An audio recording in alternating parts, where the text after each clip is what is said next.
Capítulo 2 da Lei de Adoração.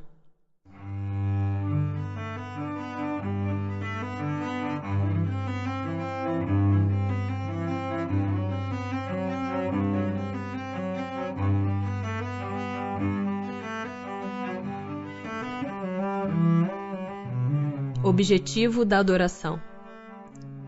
Em que consiste a adoração? Na elevação do pensamento a Deus.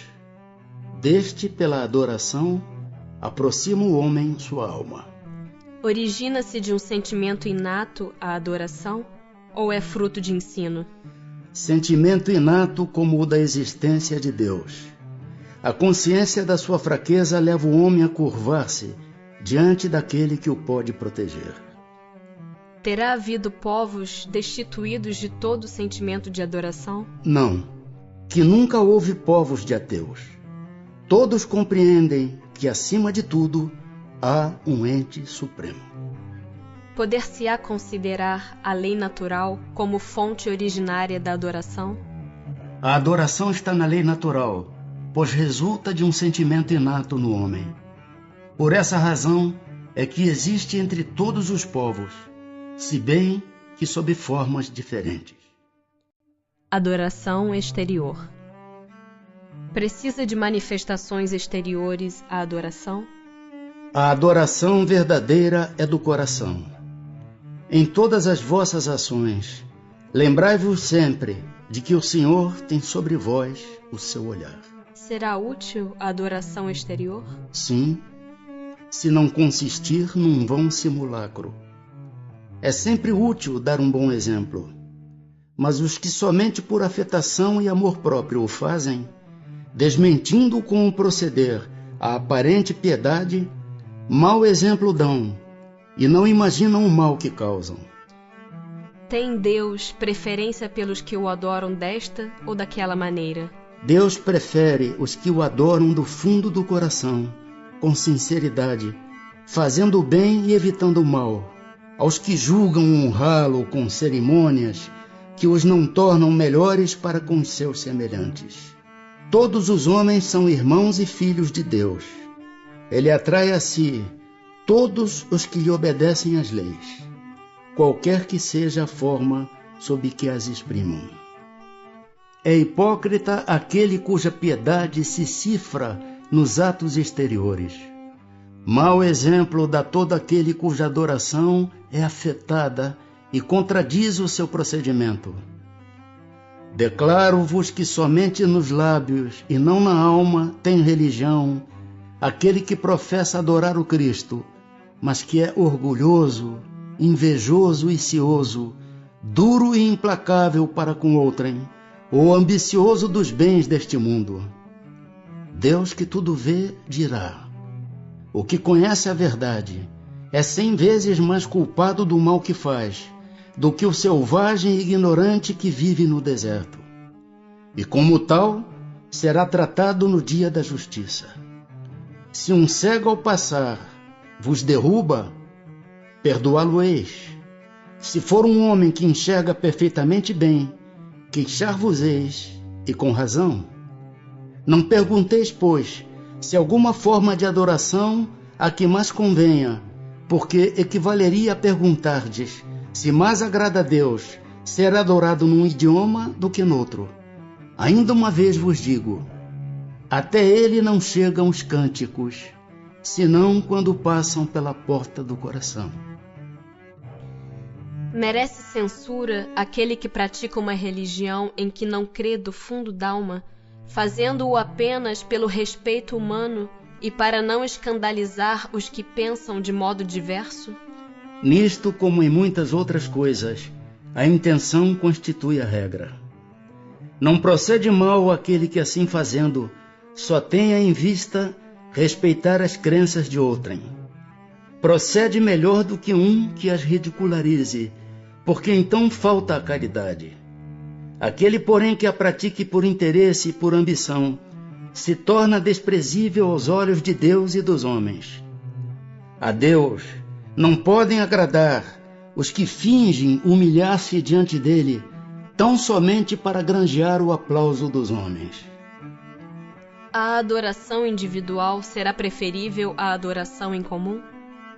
Reunidos pela comunhão dos pensamentos e dos sentimentos, mais força têm os homens para atrair a si os bons espíritos. O mesmo se dá quando se reúnem para adorar a Deus. Não creais, todavia, que menos valiosa seja a adoração particular, pois que cada um pode adorar a Deus pensando nele. Vida contemplativa. Tem, perante Deus, algum mérito os que se consagram à vida contemplativa, uma vez que nenhum mal fazem e só em Deus pensam? Não. Porquanto se é certo que não fazem o mal, também o é que não fazem o bem e são inúteis. Demais, não fazer o bem já é um mal. Deus quer que o homem pense nele, mas não quer que só nele pense, pois que lhe impôs deveres a cumprir na terra. Quem passa todo o tempo na meditação e na contemplação, nada faz de meritório aos olhos de Deus, porque vive uma vida toda pessoal e inútil à humanidade, e Deus lhe pedirá contas do bem que não houver feito. A prece. Agrada a Deus a prece? A prece é sempre agradável a Deus quando ditada pelo coração, pois para ele a intenção é tudo.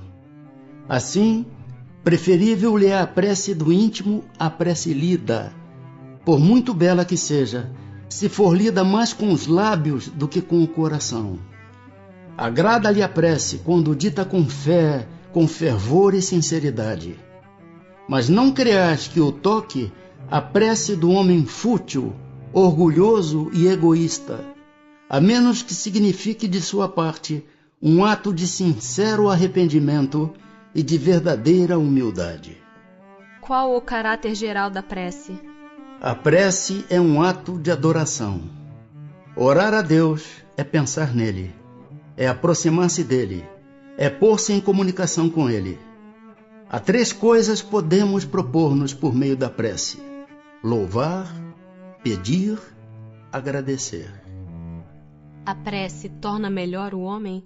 Sim, porquanto aquele que ora com fervor e confiança se faz mais forte contra as tentações do mal, e Deus lhe envia bons espíritos para assisti-lo. É este um socorro que jamais se lhe recusa quando pedido com sinceridade. Como é que certas pessoas que oram muito são, não obstante, de mau caráter, ciosas, invejosas, impertinentes, carentes de benevolência e de indulgência e até, algumas vezes, viciosas? O essencial não é orar muito, mas orar bem. Essas pessoas supõem que todo o mérito está na longura da prece e fecham os olhos para os seus próprios defeitos. Fazem da prece uma ocupação, um emprego do tempo, nunca, porém, um estudo de si mesmas. A ineficácia em tais casos não é do remédio, sim da maneira por que o aplicam. Poderemos utilmente pedir a Deus que perdoe as nossas faltas? Deus sabe discernir o bem do mal. A prece não esconde as faltas. Aquele que a Deus pede perdão de suas faltas, só o obtém mudando de proceder. As boas ações são a melhor prece. Por isso que os atos valem mais que as palavras. Pode-se, com utilidade, orar por outrem? O espírito de quem ora atua pela sua vontade de praticar o bem. Atrai a si, mediante a prece, os bons espíritos, e estes se associam ao bem que deseja fazer. Podem as preces que por nós mesmos fizermos mudar a natureza das nossas provas e desviar-lhes o curso?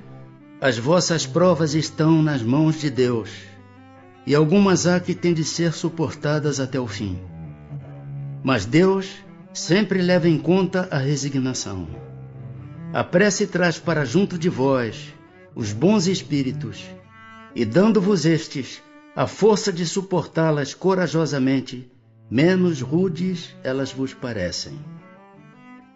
Temos dito que a prece nunca é inútil quando bem feita, porque fortalece aquele que ora, o que já constitui grande resultado. Ajuda-te a ti mesmo e o céu te ajudará, bem o sabes. Demais não é possível que Deus mude a ordem da natureza ao sabor de cada um, porquanto o que de vosso ponto de vista mesquinho e do da vossa vida efêmera vos parece um grande mal, é quase sempre um grande bem na ordem geral do universo. Além disso, de quantos males não se constitui o homem o próprio autor pela sua imprevidência ou pelas suas faltas? Ele é punido naquilo em que pecou. Todavia, as súplicas justas são atendidas mais vezes do que supondes. Julgais de ordinário que Deus não vos ouviu, porque não fez a vosso favor um milagre, enquanto vos assiste por meios tão naturais que vos parecem obra do acaso ou da força das coisas. Muitas vezes também, as mais das vezes mesmo, ele vos sugere a ideia que vos fará sair da dificuldade pelo vosso próprio esforço.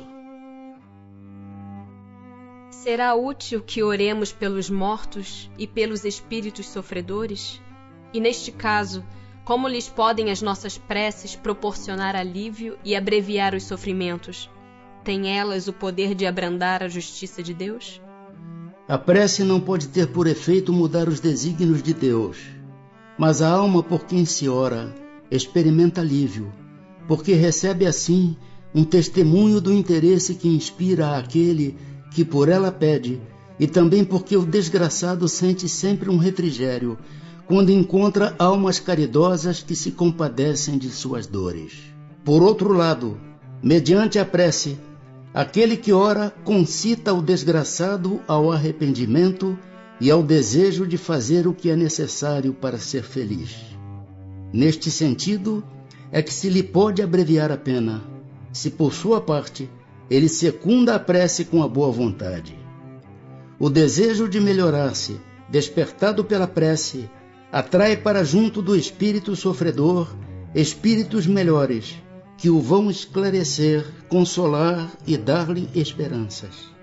Jesus orava pelas ovelhas desgarradas, mostrando-vos desse modo que culpados vos tornarias se não fizesseis o mesmo pelos que mais necessitam das vossas preces. Que se deve pensar da opinião dos que rejeitam a prece em favor dos mortos por não se achar prescrita no Evangelho? Aos homens disse o Cristo: amai-vos uns aos outros. Esta recomendação contém a de empregar o homem todos os meios possíveis para testemunhar aos outros homens afeição, sem haver entrada em minúcias quanto à maneira de atingir ele esse fim.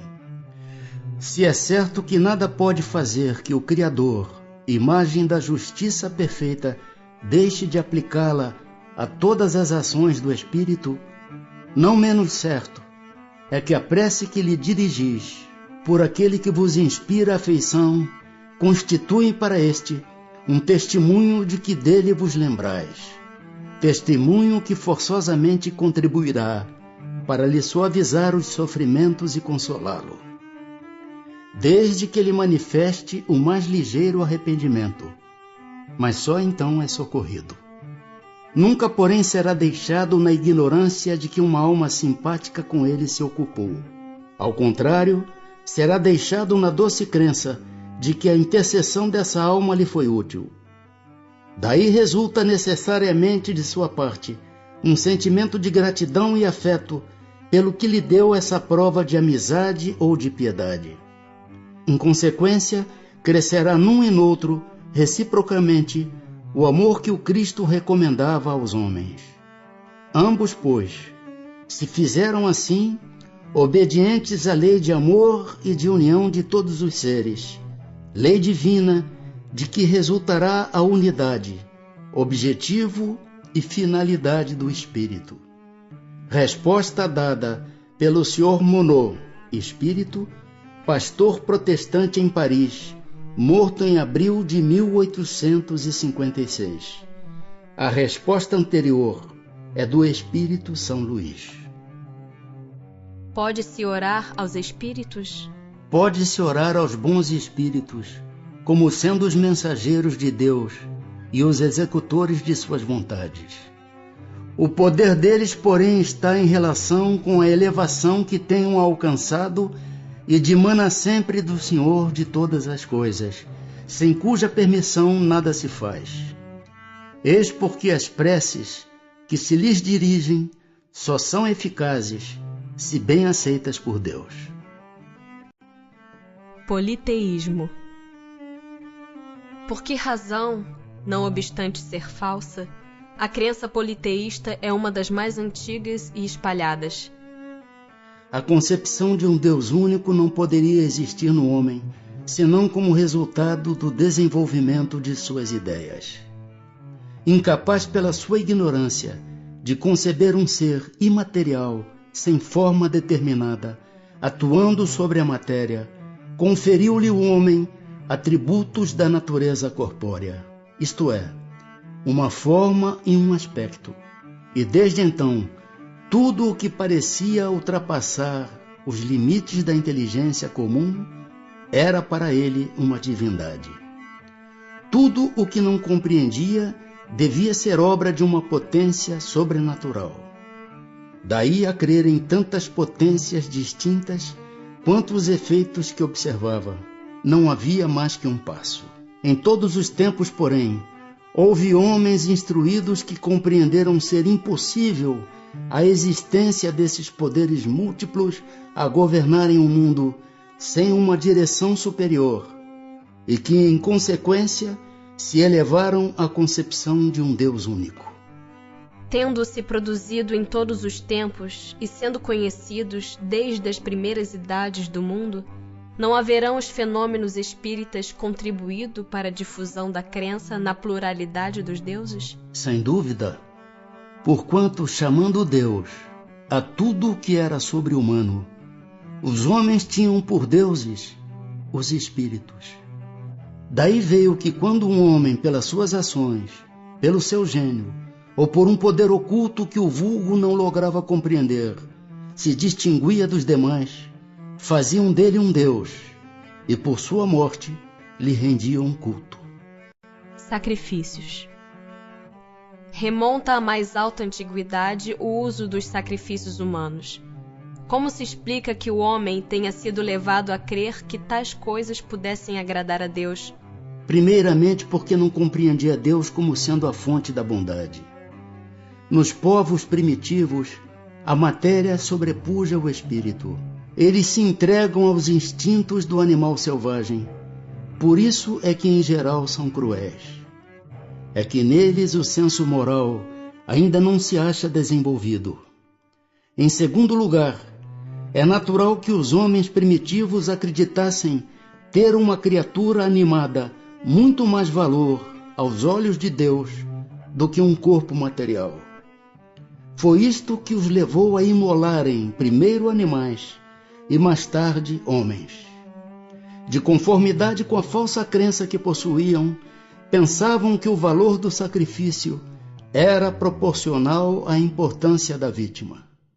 Na vida material, como geralmente a praticais, se houverdes de oferecer a alguém um presente, escolhê-lo-eis sempre de tanto maior valor, quanto mais afeto e consideração quiserdes testemunhar a esse alguém.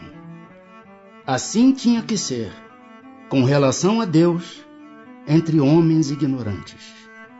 De modo que os sacrifícios de animais precederam os sacrifícios humanos? Sobre isso não pode haver a menor dúvida. Então, de acordo com a explicação que vindes de dar, não foi de um sentimento de crueldade que se originaram os sacrifícios humanos? Não. Originaram-se de uma ideia errônea quanto à maneira de agradar a Deus. Considerai o que se deu com Abraão. Com o correr dos tempos, os homens entraram a abusar dessas práticas, imolando seus inimigos comuns, até mesmo seus inimigos particulares. Deus, entretanto, nunca exigiu sacrifícios, nem de homens, nem sequer de animais. Não há como imaginar-se que se lhe possa prestar culto mediante a destruição inútil de suas criaturas. Dar-se-á que alguma vez possam ter sido agradáveis a Deus os sacrifícios humanos praticados com piedosa intenção? Não, nunca. Deus, porém, julga pela intenção. Sendo ignorantes os homens, natural era que supusessem praticar ato louvável, imolando, sacrificando seus semelhantes. Nesses casos, Deus atentava unicamente na ideia que presidia ao ato, e não neste. À proporção que se foram melhorando, os homens tiveram que reconhecer o erro em que laboravam e que reprovar tais sacrifícios com que não podiam conformar-se às ideias de espíritos esclarecidos. Digo esclarecidos, porque os espíritos tinham então a envolvê-los o véu material. Mas por meio do livre arbítrio, possível lhes era vislumbrar suas origens e fim. E muitos, por intuição, já compreendiam o mal que praticavam, se bem que nem por isso deixassem de praticá-lo, para satisfazer as suas paixões. Que devemos pensar das chamadas guerras santas? O sentimento que impele os povos fanáticos, tendo em vista agradar a Deus, a exterminarem o mais possível os que não partilham de suas crenças, poderá equiparar-se quanto à origem ao sentimento que os excitava outrora a sacrificarem seus semelhantes? São impelidos pelos maus espíritos, e fazendo a guerra aos seus semelhantes, contrariam a vontade de Deus, que manda ame cada um o seu irmão como a si mesmo. Todas as religiões, ou antes, todos os povos adoram o mesmo Deus, qualquer que seja o nome que lhe deem. Por que então há de um fazer guerra a outro, sob o fundamento de ser a religião deste, diferente da sua, ou por não ter ainda atingido o grau de progresso da dos povos cultos? Se são desculpáveis os povos de não crerem na palavra daquele que o Espírito de Deus animava e que Deus enviou, sobretudo os que não o viram e não lhe testemunharam os atos, como pretenderdes que creiam nessa palavra de paz, quando lhes ides levá-la de espada em punho? Eles têm que ser esclarecidos e devemos esforçar-nos por fazê-los conhecer a doutrina do Salvador mediante a persuasão e com brandura, nunca a ferro e fogo. Em vossa maioria, não acreditais nas comunicações que temos com certos mortais. Como quererias que estranhos acreditassem na vossa palavra, quando desmentis com os atos a doutrina que pregais? A oferenda feita a Deus de frutos da terra tinha a seus olhos mais mérito do que o sacrifício dos animais? Já vos respondi declarando que Deus julga segundo a intenção, e que para ele pouca importância tinha o fato. Mais agradável, evidentemente, era a Deus que lhe oferecessem frutos da terra, em vez do sangue das vítimas. Como temos dito e sempre repetiremos, a prece proferida do fundo da alma é 100 vezes mais agradável a Deus do que todas as oferendas que lhe possais fazer. Repito que a intenção é tudo, que o fato nada vale. Não seria um meio de tornar essas oferendas agradáveis a Deus, consagrá-las a minorar os sofrimentos daqueles a quem falta o necessário? E neste caso, o sacrifício dos animais, praticado com fim útil, não se tornaria meritório, ao passo que era abusivo quando para nada servia, ou só aproveitava os que de nada precisavam? Não haveria qualquer coisa de verdadeiramente piedoso em consagrar-se aos pobres as primícias dos bens que Deus nos concede na terra? Deus abençoa sempre os que fazem o bem. O melhor meio de honrá-lo consiste em minorar os sofrimentos dos pobres e dos aflitos. Não quero dizer com isto que ele desaprove as cerimônias que praticais, para lhe dirigirdes as vossas preces. Muito dinheiro, porém, aí se gasta que poderia ser empregado mais utilmente do que o é. Deus ama a simplicidade em tudo. O homem que se atém às exterioridades e não ao coração é um espírito de vistas acanhadas. Dizei em consciência se Deus deve atender mais à forma do que ao fundo.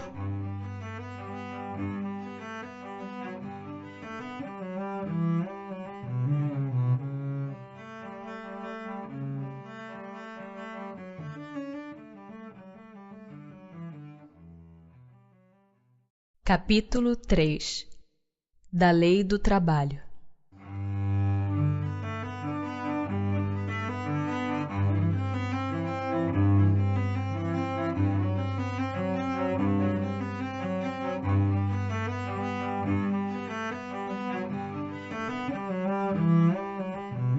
Necessidade do trabalho. A necessidade do trabalho é lei da natureza? O trabalho é lei da natureza, por isso mesmo que constitui uma necessidade. E a civilização obriga o homem a trabalhar mais, porque ele aumenta as necessidades e os gozos. Por trabalho só se deve entender as ocupações materiais? Não. O espírito trabalha, assim como o corpo. Toda ocupação útil é trabalho. Por que o trabalho se impõe ao homem? Por ser uma consequência da sua natureza corpórea. É expiação e, ao mesmo tempo, meio de aperfeiçoamento da sua inteligência. Sem o trabalho, o homem permaneceria sempre na infância quanto à inteligência. Por isso é que seu alimento, sua segurança e seu bem-estar dependem do seu trabalho e da sua atividade. Ao extremamente fraco de corpo, outorgou Deus a inteligência em compensação, mas é sempre um trabalho. Por que provê a natureza por si mesma a todas as necessidades dos animais? Tudo em a natureza trabalha. Como vós trabalham os animais, mas o trabalho deles, de acordo com a inteligência de que dispõem, se limita a cuidarem da própria conservação.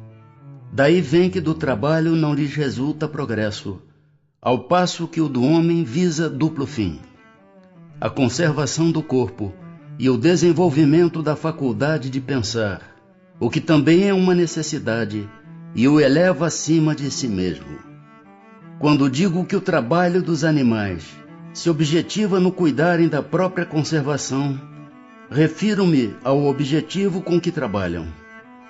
Entretanto, provendo as suas necessidades materiais, eles se constituem inconscientemente executores dos desígnios do Criador, e assim o trabalho que executam também concorre para a realização do objetivo final da natureza, se bem quase nunca lhe descubrais o resultado imediato. Em os mundos mais aperfeiçoados, os homens se acham submetidos à mesma necessidade de trabalhar? A natureza do trabalho está em relação com a natureza das necessidades. Quanto menos materiais são estas, menos material é o trabalho. Mas não deduzais daí que o homem se conserve inativo e inútil. A ociosidade seria um suplício, em vez de ser um benefício. Achar-se-á isento da lei do trabalho o homem que possua bens suficientes para lhe assegurarem a existência? Do trabalho material, talvez. Não, porém, da obrigação de tornar-se útil, conforme aos meios de que disponha, nem de aperfeiçoar a sua inteligência ou a dos outros, o que também é trabalho. Aquele a quem Deus facultou a posse de bens suficientes a lhe garantirem a existência, não está, é certo, constrangido a alimentar-se com o suor do seu rosto. Mas tanto maior lhe é a obrigação de ser útil aos seus semelhantes, quanto mais ocasiões de praticar o bem lhe proporciona o adiantamento que lhe foi feito. Não há homens que se encontram impossibilitados de trabalhar no que quer que seja, e cuja existência é, portanto, inútil? Deus é justo, e pois só condena aquele que voluntariamente tornou inútil a sua existência, porquanto esse vive às custas do trabalho dos outros. Ele quer que cada um seja útil, de acordo com as suas faculdades. A lei da natureza impõe aos filhos a obrigação de trabalharem para seus pais? Certamente, do mesmo modo que os pais têm que trabalhar para seus filhos. Foi por isso que Deus fez do amor filial e do amor paterno um sentimento natural. Foi para que por essa afeição recíproca, os membros de uma família se sentissem impelidos a ajudarem-se mutuamente, o que, aliás, com muita frequência, se esquece na vossa sociedade atual. Limite do trabalho. Repouso. Sendo uma necessidade para todo aquele que trabalha, o repouso não é também uma lei da natureza? Sem dúvida. O repouso serve para a reparação das forças do corpo e também é necessário para dar um pouco mais de liberdade à inteligência, a fim de que se eleve acima da matéria. Qual o limite do trabalho? O das forças. Em suma, a esse respeito Deus deixa inteiramente livre o homem. Que se deve pensar dos que abusam de sua autoridade, impondo a seus inferiores excessivo trabalho? Isso é uma das piores ações. Todo aquele que tem o poder de mandar é responsável pelo excesso de trabalho que imponha a seus inferiores, porquanto assim fazendo, transgride a lei de Deus. Tem o homem o direito de repousar na velhice? Sim, que a nada é obrigado, senão de acordo com as suas forças. Mas que há de fazer o velho que precisa trabalhar para viver e não pode? O forte deve trabalhar para o fraco. Não tendo este família, a sociedade deve fazer às vezes o papel desta família. É a lei de caridade.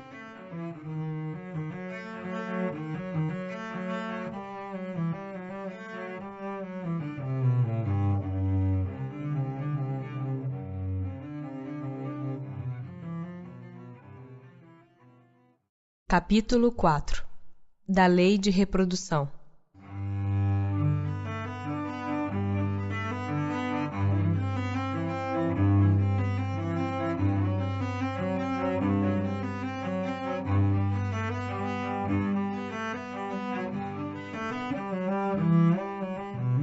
População do globo. É lei da natureza a reprodução dos seres vivos? Evidentemente. Sem a reprodução, o mundo corporal pereceria. Indo sempre a população na progressão crescente que vemos, chegará tempo em que seja excessiva na Terra? Não.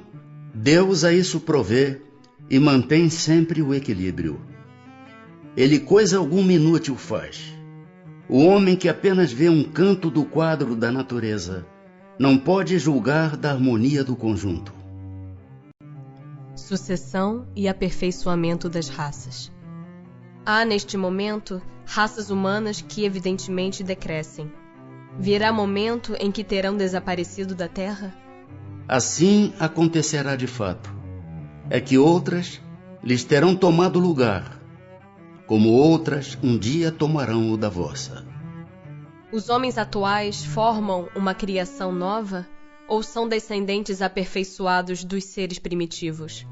São os mesmos espíritos que voltaram para se aperfeiçoar em novos corpos, mas que ainda estão longe da perfeição.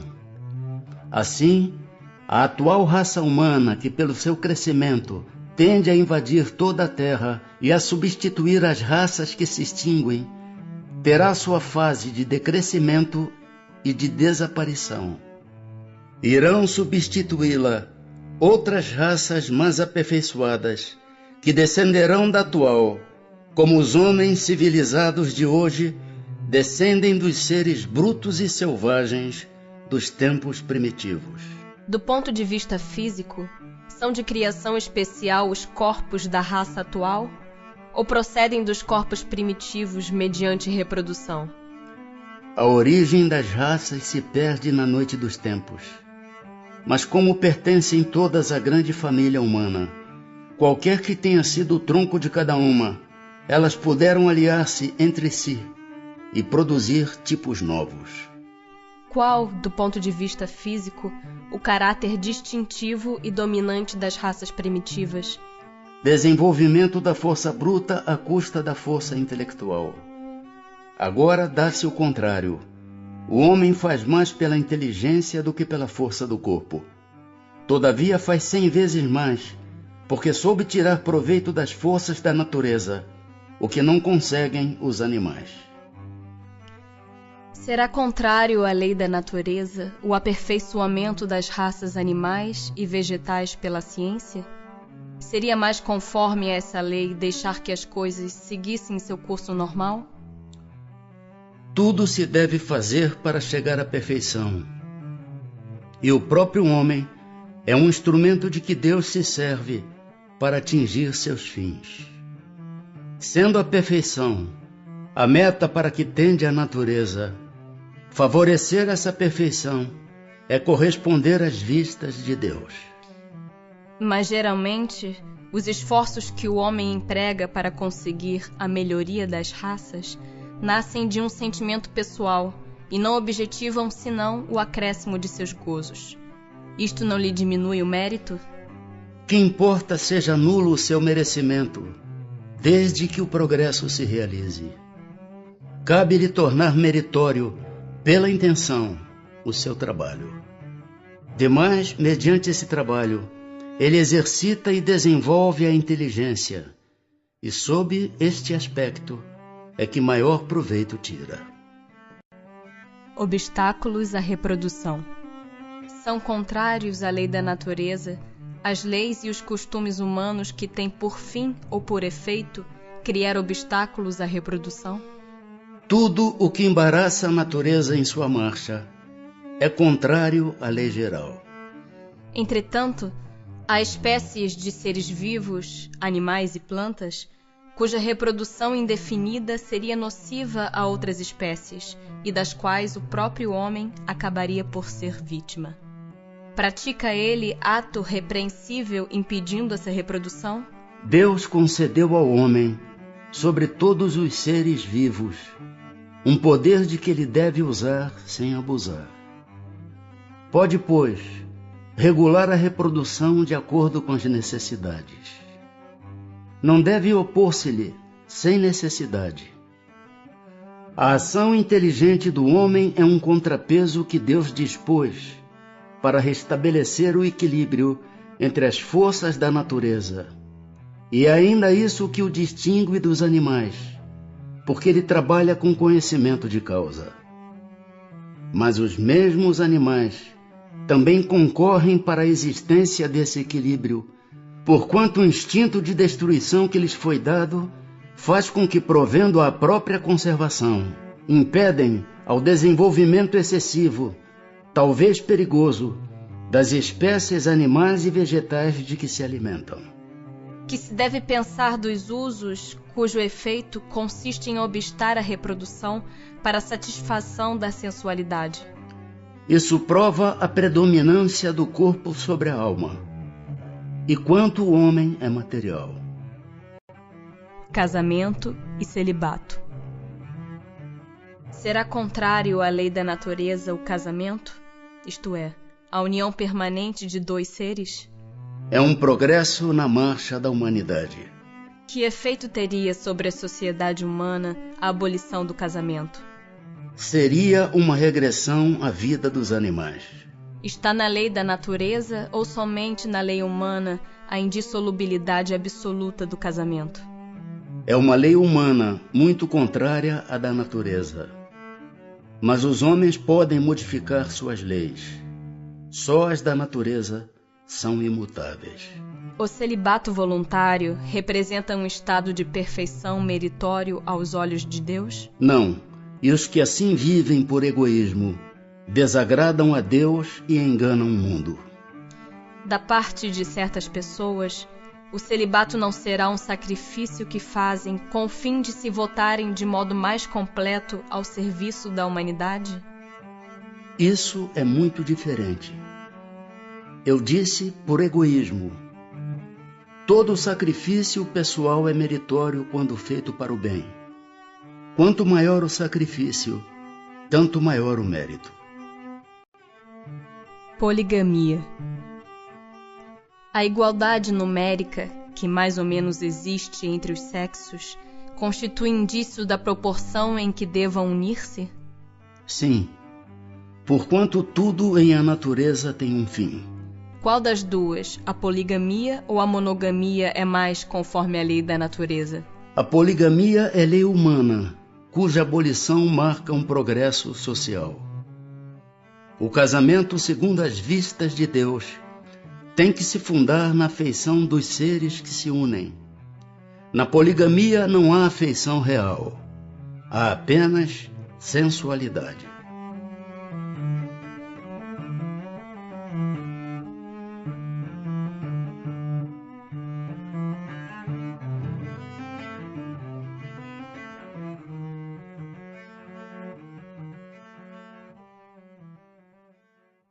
Capítulo 5 da Lei de Conservação.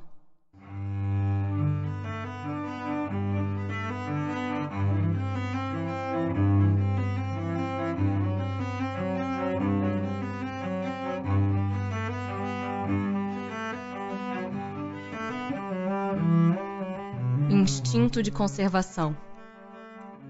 É lei da natureza um instinto de conservação? Sem dúvida. Todos os seres vivos o possuem, qualquer que seja o grau de sua inteligência. Nuns é puramente maquinal, raciocinado em outros. Com que fim outorgou Deus a todos os seres vivos o instinto de conservação? Porque todos têm que concorrer para cumprimento dos desígnios da providência. Por isso foi que Deus lhes deu a necessidade de viver. Acresce que a vida é necessária ao aperfeiçoamento dos seres. Eles o sentem instintivamente, sem disso se aperceberem.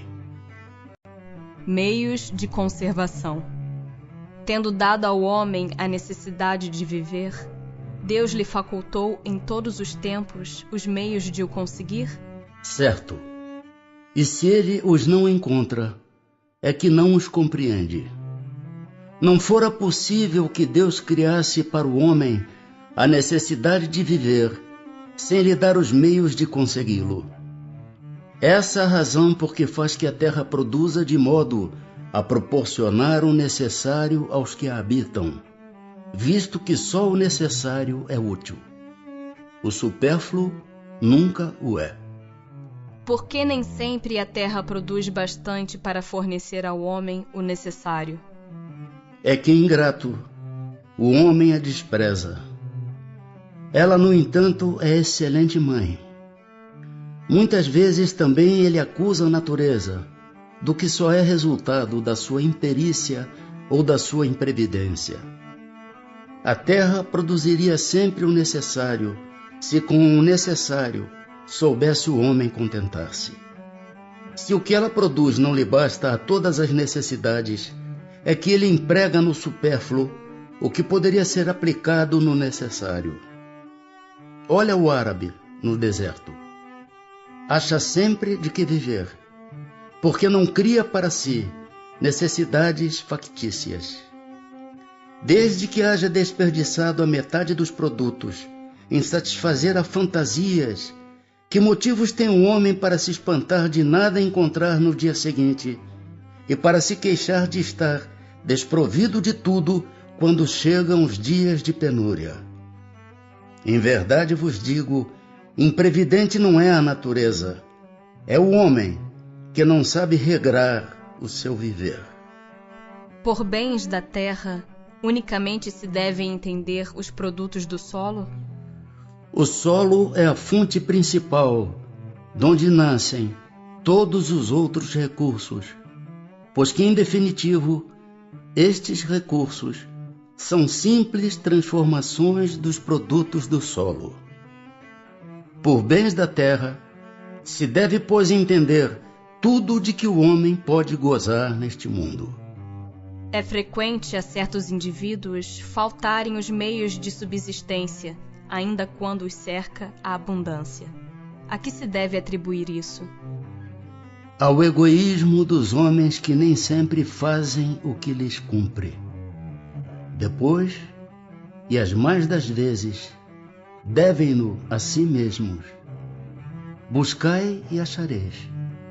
Estas palavras não querem dizer que para achar o que deseje, Basta que o homem olhe para a terra, mas que lhe é preciso procurá-lo não com indolência, e sim com ardor e perseverança, sem desanimar ante os obstáculos, que muito frequentemente são simples meios de que se utiliza a providência para lhe experimentar a constância, a paciência e a firmeza. Não há situações em as quais os meios de subsistência de maneira alguma dependem da vontade do homem, sendo-lhe a privação do de que mais imperiosamente necessita uma consequência da força mesma das coisas? É isso uma prova muitas vezes cruel, que lhe compete sofrer, e a qual sabia ele de antemão que viria a estar exposto. Seu mérito então consiste em submeter-se à vontade de Deus, desde que a sua inteligência nenhum meio lhe faculta de sair da dificuldade. Se a morte vier colhê-lo, cumpre-lhe recebê-la sem murmurar, ponderando que a hora da verdadeira libertação soou e que o desespero no derradeiro momento pode ocasionar-lhe a perda do fruto de toda a sua resignação. Terão cometido crime os que em certas situações críticas se viram na contingência de sacrificar seus semelhantes para matar a fome? Se houve crime, não teve este a atenuá-lo a necessidade de viver que resulta do instinto de conservação? Já respondi quando disse que há mais merecimento em sofrer todas as provações da vida com coragem e abnegação. Em tal caso, há homicídio e crime de lesa natureza, falta que é duplamente punida. Nos mundos de mais apurada organização, têm os seres vivos necessidade de alimentar-se? Tem, mas seus alimentos estão em relação com a sua natureza. Tais alimentos não seriam bastante substanciosos para os vossos estômagos grosseiros, assim como os deles não poderiam digerir os vossos alimentos.